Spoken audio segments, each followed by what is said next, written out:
What if Anakin Skywalker ignited his lightsaber against the Jedi Council after Ahsoka was leaving the Order? That's what we're going to get into today. I've got a good story, I think. I've been wrong before, but hey, let's get right into it. Our story begins inside of the Jedi Council chambers as many of the council members look at Anakin and Ahsoka. Anakin is holding out Ahsoka's Padawan braid and fighting her back to the Order after she was expelled wrongfully. Anakin found the true culprit of the temple bombing, Barriss Offee, and now he looked at his Padawan with sad but hopeful eyes. Ahsoka reached out and she closed Anakin's hand, signaling that she would not be returning to the Order. Anakin became numb as he looked at Ahsoka, and she said she would not be returning, then turned to leave the room. In this moment, Anakin went from numb to angry in a matter of seconds. He was seeing red, and he was surrounded by the Jedi that did this. He was not mad at Ahsoka. Not at all. She was wrongfully accused, and then wrongfully expelled with the Jedi never even trying to support her, and now with the chance to come back, why would she come back? Anakin had to resist the urge to burst out in anger, but as he began running after Ahsoka, a hand gripped his shoulder, once again holding him back from being with Ahsoka, and the next moment was pure instinct. Anakin shrugged off Obi-Wan's hand and pulled out his lightsaber, igniting it in front of the entire council. Anakin had tears in his eyes. He was angry, and Yoda stepped forward, saying Anakin must learn to let go of all he fears to lose. Anakin couldn't believe it. "Let go," he blurted out. "Let go of my Padawan that you all abandoned. No, I'm not like you. I'm better. I have a heart." And now Windu spoke with a stern voice, telling Anakin to stand down, saying Ahsoka has made her choice. Anakin couldn't believe his ears. Did Windu really just say that she made a choice? She was never given a choice. The Jedi kicked her out. Years of anger and frustration boiled to the surface as he stared at Windu now. He wasn't himself any longer, and Anakin spoke again, though it was a voice he barely recognized, as he told Windu, "I'll give you a choice. Live or die." And Anakin lifted his saber, but a moment later he was slammed against the side wall, slipping now into unconsciousness. The Jedi Council members looked to the door, where Ahsoka was standing with her arms up. She heard Anakin doing this and came back, stopping him before he did something he would truly regret. A couple hours later, Anakin Skywalker woke up inside of a Jedi Temple prison cell. By no means was it a typical prison, it was more like a calm, peaceful room with a ray shield to make sure whoever was inside was stable and safe. And he was alone, except for someone sitting on a bench outside of the cell. Anakin rubbed his eyes to see Obi-Wan Kenobi, his former master, and he carried a sad look on his face. Obi-Wan was loyal to the Council, but he would be lying to himself if he said that he did not form an attachment to Anakin. It was perhaps his one true weakness. He formed attachments to Qui-Gon, to Satine, and Anakin was different, like a brother. Obi-Wan loved Anakin, and part of him understood the outburst from Anakin in the Council. Obi-Wan wondered how he would have reacted if Anakin was accused of something like Ahsoka was. He likely would have stepped down from the Council, or left the Jedi Order altogether. After Anakin was knocked out, Obi-Wan pleaded with the Council to let him talk to Anakin to determine what will come next. The Council eventually agreed, and now Obi-Wan and Anakin spoke to each other not as Jedi, but as friends. The conversation started slowly, with them talking about what happened in the Council. Anakin said he just couldn't stop himself. Something came over him, like a dark cloud, and he knew he had to get away from the temple for a while, away from the Jedi. Obi-Wan understood, saying that he sometimes felt the same way. He and Anakin were different. Anakin was much more emotional, obviously, but Obi-Wan still sympathized with him. Eventually, the two of them got into sarcastic banter per usual, and more time than they realized would go by. Both of them didn't know when they would see each other again, and eventually Obi-Wan received a message telling him that he was being deployed to help with the Outer Rim sieges. It was sad for him to know Anakin would not be coming with this time. Kenobi and Skywalker, heroes of the Clone Wars. But Obi-Wan said goodbye for now, pretending to accidentally drop the keycard to unlock the door as he left. Anakin smirked, lifting the keycard up with the Force, unlocking the ray shield cell door. He was not evil, he did not need to be kept here. He made a terrible mistake in the Council, but he just had to get away from the Order. So he put his hood up, sneaking through the temple, making his way to the temple hangar. He looked around, finding an unoccupied speeder, getting into it and taking off as he heard Windu from behind him say, "Skywalker, wait." But of course, he did not wait. Anakin took off, leaving the Jedi Order. He flew through the Coruscant sky, going just a little bit faster than everyone else in the traffic, heading for the one place he felt truly at peace, home, Padme. Eventually he pulled up, hopping out of the speeder. They had a lot to catch up on, but Anakin was stopped in his tracks as he saw Padme talking to Ahsoka? Ahsoka had come here after she knocked Anakin out in the council chambers. She always kind of knew that Padme and Anakin were more than just friends. And she was right. Padme couldn't believe what Ahsoka was saying at first, that Anakin nearly tried to kill Master Windu. But when Padme heard the reasoning, it wasn't that hard to believe. Anakin always had a great heart. He loved Ahsoka, and the Jedi were treating her unfairly. It was still very wrong for Anakin to even ignite his lightsaber, but he'd done no damage after all. And now Ahsoka and Padme looked on, as Anakin arrived, shocked to see the two of them together. They all sat down, and Anakin explained that he very much regrets doing what he did, but he was just so frustrated with the Council. He admitted he never would have actually cut down Windu, at least he didn't think he would have, but he knew it was wrong, and Anakin said he now left the Jedi Order because of everything that happened. And the three of them talked for hours about what would happen next. The Clone Wars were still going on, though everyone hoped this would be the final year of it all, as the Republic was pushing the Separatists further into the Outer Rim. Though the Republic was losing two valuable soldiers in Anakin and Ahsoka, but it was a choice that the two former Jedi had to make, for themselves and for each other. The next few weeks would see Anakin and Ahsoka adjusting to life without a war. Padme insisted that Ahsoka stay with them, so she did, and she had a bedroom to herself. She learned quickly that Anakin and Padme were married, and eventually R2-D2 became a permanent resident, as the little droid would stay in Ahsoka's room, keeping her welcome company. Instead of fighting a war, they would explore Coruscant, trying to take their minds off of what was going on for the Jedi. It was tough, and eventually they learned that Rex and the 501st were temporarily under the control of Jedi Master Luminara Unduli, along with her own clone legion. This wasn't great news, as Luminara was much different than Anakin and Ahsoka. She took being a Jedi as being cold and emotionless, so much so that her own Padawan had bombed the temple. But the 501st would just have to adjust. Anakin and Ahsoka spent time with Padme, but she was often in Senate meetings, so eventually they made their way into the underworld, helping people that needed it with criminals. It was fun to act as sort of a vigilante Jedi, helping those in need, but it was not something they could do forever. They were having fun, and Anakin didn't need to hide his true self like he did when he was a Jedi. And during the time since the two of them left the Order, something sinister was still stirring in the center of the planet. Chancellor Palpatine, secretly Darth Sidious, learned of the news about Anakin from the Jedi Council, and he was rather discouraged for a couple reasons. First, he wanted Anakin to stay in the Order for just a bit longer. Palpatine wanted Anakin to become more and more frustrated, not just leave, freeing himself from it all. And second, in the week since he left the Order, Anakin had not visited Palpatine once. It quickly became clear that Palpatine was more of just a Jedi therapist for Anakin than anything else. Now that he was living a rather stress-free life outside of the war, he had no real need to visit the Chancellor of the Republic. Sidious and Dooku would meet, and the two of them would discuss next steps. Palpatine said he would reach out to Anakin, see what the boy needed, and in time, he would still join their side. But Dooku was not so sure. He was beginning to see flaws in his master's plan. Why did he care so much about Anakin? Why did everything need to revolve around Anakin? The more days that Dooku spent thinking about it, the more he came to realize the truth. To Palpatine, he was disposable, but Anakin was not.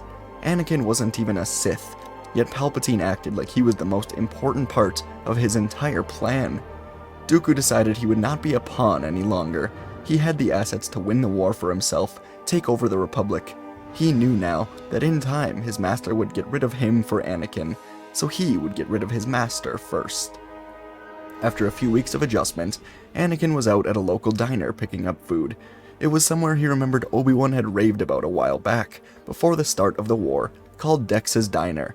Anakin grabbed the food, taking off back to his home. He was really starting to enjoy the peaceful life with Padme and Ahsoka, and Padme told him that very morning that she was pregnant. It was excellent news. Anakin couldn't wait to celebrate. But as he parked his speeder and got out, horror struck him. Anakin dropped the food to the ground, igniting his lightsaber. In front of him, Padme was on her knees, surrounded by 4 of Dooku's personal Magna Guards, as Dooku stood in front of her, lightsaber ignited. Anakin told Dooku to let her go, or he will pay with his life, but Dooku didn't respond to the threat. Instead, he began telling Anakin that Padme was not in any danger, so long as Anakin helped him. Anakin was curious now, and he saw Ahsoka sneaking inside from the bedroom window, but he slightly motioned with his hand to keep her hidden away. He couldn't risk her entering, and Dooku killing Padme because of it, so Ahsoka stopped, hiding in the closet for now. Dooku said that he's grown tired of being an apprentice, and he wants to kill the true Sith Lord, though he cannot do it alone. He said he needs the help of the... Dooku paused before saying Chosen One, with a touch of amusement. Anakin was confused, but he was listening. He asked who the Sith Lord was, but Dooku said that revelation would come when they arrived to kill him.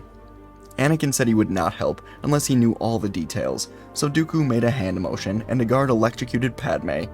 Dooku told Anakin to reconsider, and that was all the motivation Anakin needed. He told Dooku that he would help him, just let Padme go. Dooku said this was good. They will go together right now. The guards will stay with Padme until they return as insurance. Anakin begrudgingly agreed, knowing Ahsoka was here, and he got into a transport with Dooku.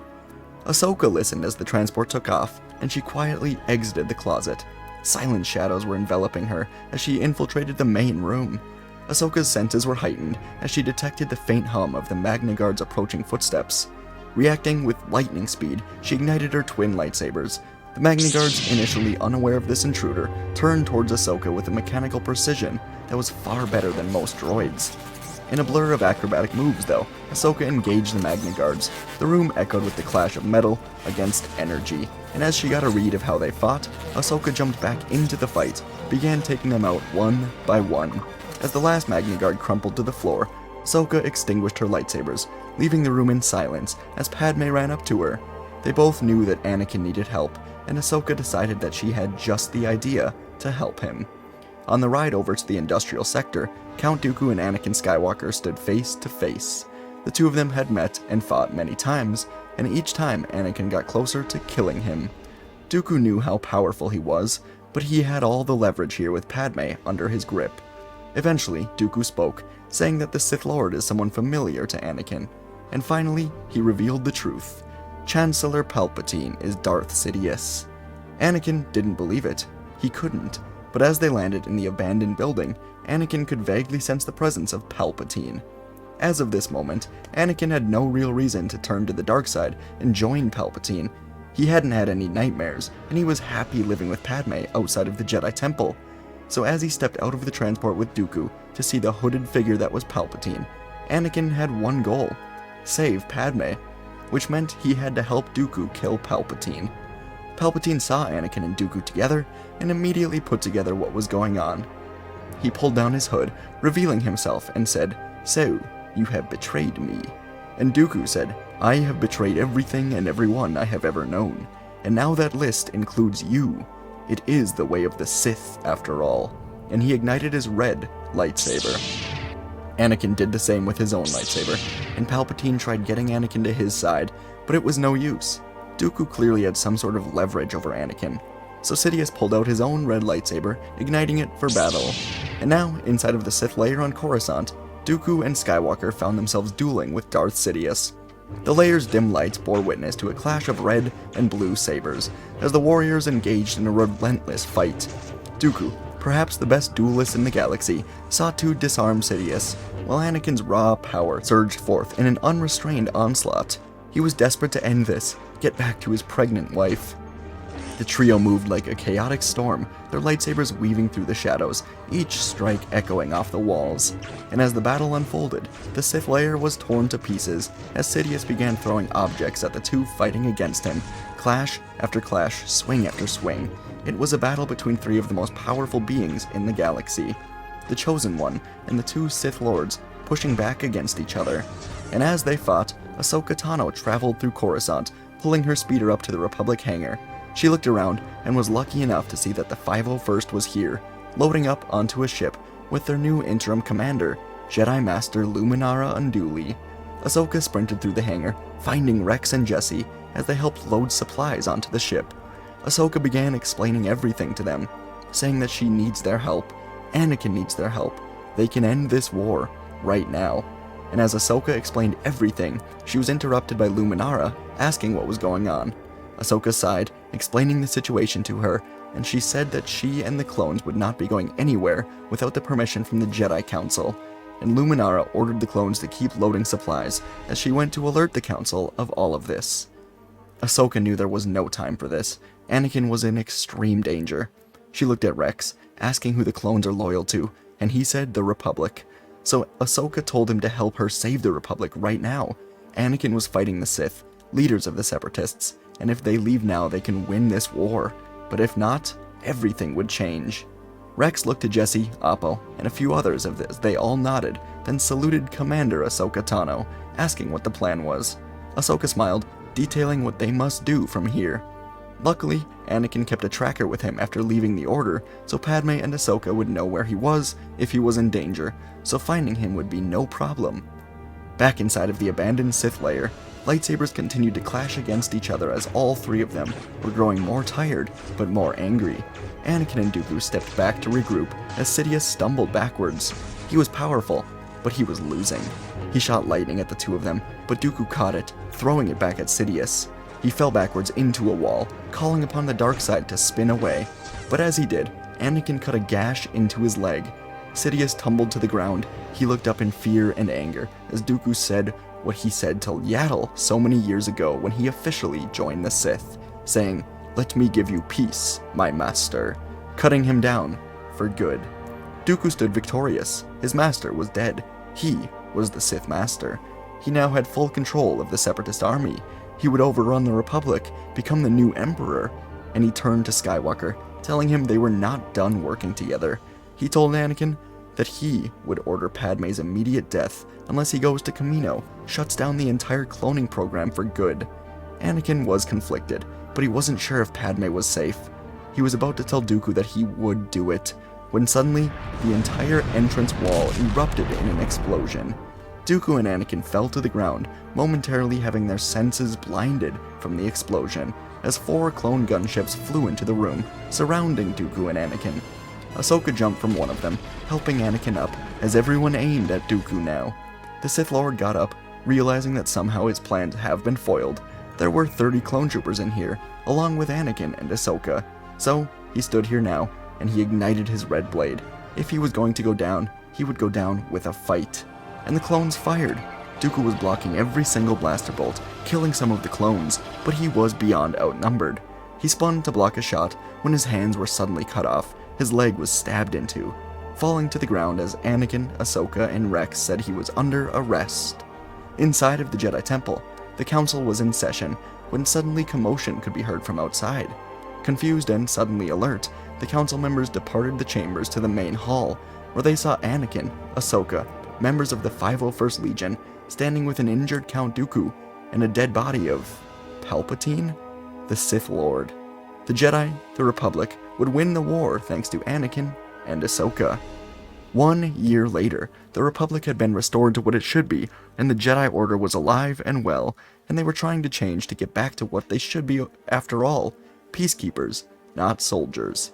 Once Sidious and Dooku were killed, the war wrapped up in roughly a month, and the Jedi were now getting used to a new era of peace under Chancellor Padme Amidala. On Naboo, Chancellor Amidala said goodbye to Anakin and Aunt Ahsoka as she took off for a Senate meeting. Anakin and Ahsoka watched her go, looking down to the twins, Luke and Leia. They were no longer Jedi, and the kids would get to choose their own path someday, but for now, they were happy together. And folks, that's where our story ends today. Thanks a ton. Appreciate you guys watching. It means a lot. Let's talk a bit about it. So I wanted to do something with Anakin, kind of igniting his lightsaber, but not him fully turning to the dark side. I did that recently in a story. What if Anakin accidentally killed Obi-Wan when he was disguised as Reiko Hardin in the Clone Wars, and he just straight up turned to the dark side completely? Wanted to take a different path here where he doesn't turn. Instead, he's just kind of arrested and is able to kind of be calmed down by Obi-Wan. I enjoyed the conversation between them that I wrote in, and Anakin ultimately just leaves, going to be with Ahsoka and Padme. And I thought this is kind of a foil in Palpatine's plans, Dooku's plans, and Dooku would kind of notice that everything's revolving around Anakin, more so than it was, even with him no longer in the Order. And I wanted to do something where, Dooku takes charge, captures Padme. I liked how this one went a lot, so hope you guys enjoyed as well. Please let me know what you thought, which one do you guys want to see next, and I'll see you in the next video.